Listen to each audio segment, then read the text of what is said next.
We have to solve for x, but there is a radical in here. Now I'm going to make it look easy, but if you don't do this, it won't feel easy. You need to isolate that radical. It has to be by itself on that side of the equation. So start by subtracting 1. If you start differently than that, when there's something you can subtract, life will not be good. So I have 11 minus 1, so that's 10. This is going to be just gone. And on this side, we have the square root of 1 minus 11x.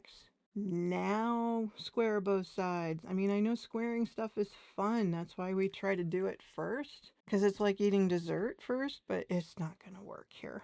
10 squared is 100. And when you square something that has a square root, you just get what's on the inside. So I've got 1 minus 11x. Now subtract 1 from both sides. Oh, this is starting to feel pretty good. We got 10 minus 1 is 99.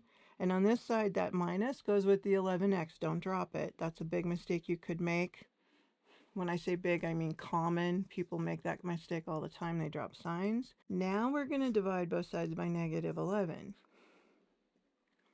And so 99 divided by negative 11 is negative 9, and that equals x. If you had dropped the sign, you would have gotten a positive answer, and it isn't a matter of just changing the sign. It's about knowing where you made the mistakes. So we got it right here. Yay! Now try this problem.